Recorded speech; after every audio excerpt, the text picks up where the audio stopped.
Hi, I'm Javin and welcome to the 4th episode of How to Build a Post-Production House. We haven't done one of this in a very long time.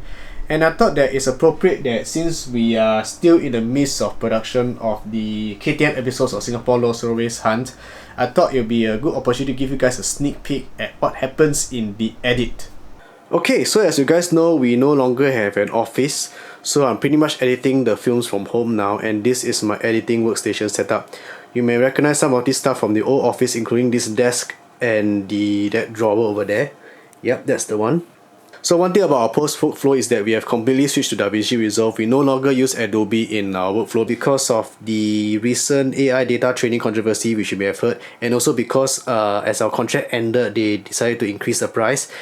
Quite honestly, I also have been frustrated about Adobe for a while now, and so these recent events, they have decided, you know what, let's completely move away from Adobe and let's switch to Resolve. So you might be asking, where is our video server on NAS? Well, it actually is in the other room. I'm not going to show too much of it because it's going to be quite messy. So there it is with the UPS right next to it, as well as the 10 gig switch which is still there. And so there is the M1 Mac Mini, which is I still use it occasionally to do transcoding tasks. And this is the newer 4K HDR TV that we have just got. It's still consumer grade, but we have calibrated it so that it can reproduce colors accurately still. Alright, so back to our editing system. And so this is our edit timeline. I don't want to show too much as we want to keep an element of surprise for the films. But what I want to show you is that the films will use footage that I shot about 8 years ago for a KTM documentary that I tried to make, but I abandoned the project halfway. Because it's very hard to go and find profiles in relation to the railway, etc, etc. And I didn't know how to do it at the time, so I abandoned it. But it was when I saw Unfinished London that I inspired to do the documentary in a different way. So I'm glad that quite a number of these footage will make it to the final edit and they will see the light of day. And fun fact, I also went to JB to shoot some footage of the KTM train on the causeway. And there you can see some of the shaky footage there. And here's also a sneak peek of one of the new animations by Banana Solid. We will be crediting his real name for these episodes. So what you see here is an animated backdrop for Joyce and Aaron to interact with while we film their green screen scenes.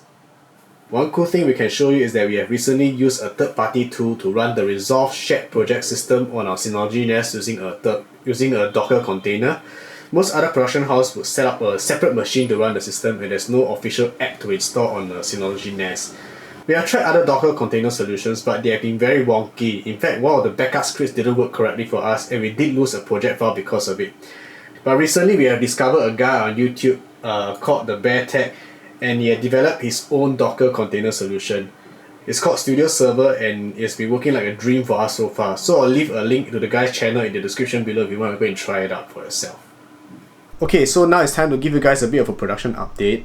But unfortunately, this is where we have to break some bad news to you. The opening of Bukit Timah railway station has been delayed to at least early November, so which means that we have to push back our final filming date again.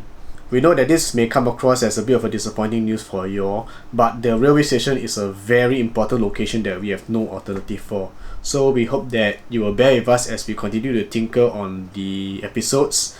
In the meantime, we hope that you enjoyed this little production or post-production update. So do remember to stay subscribed to stay updated for the KTM episodes as well as future content. And that's all we got for you today. See you soon. Bye.